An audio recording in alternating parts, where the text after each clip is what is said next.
जग ज्ञानानं पुढे जातं आणि त्या ज्ञानाला दिशा देणारा तत्वज्ञ म्हणजे प्लेटो. UPSCच्या GS4 एथिक्समध्ये प्लेटो 3 मूलभूत धडे देतो. पहिला धडा, न्याय म्हणजे प्रत्येकाने स्वतःची भूमिका प्रामाणिकपणे पार पाडणे.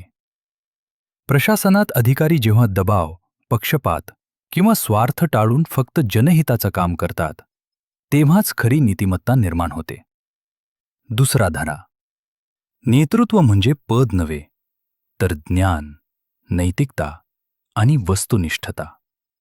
प्लेटोचा फिलॉसॉफर किंग सांगतो की सत्ता बुद्धिमान आणि लोकाभिमुख हातातच सुरक्षित असते.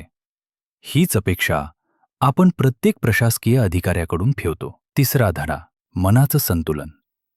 विचार, भावना आणि इच्छा या 3 शक्ती मन चालवतात. एथिकल डिसिजन मेकिंग म्हणजे विचाराने, भावना आणि इच्छांवर नियंत्रण ठेवणे. आणि शेवटी प्लेटोचं अंधारातून प्रकाशाकडे जाण्याचं तत्त्व. अज्ञान, पूर्वग्रह आणि चुकीची माहिती बाजूला सारून सत्य आणि जनहित निवडण्याचा मार्ग दाखवतं. म्हणून लक्षात ठेवा, कर्तव्यपालन, नैतिक नेतृत्व आणि स्वनियंत्रण हीच प्लेटोची 3 शाश्वत मूल्य तुम्हाला प्रत्येक नैतिक परिस्थितीत योग्य दिशादर्शन करते.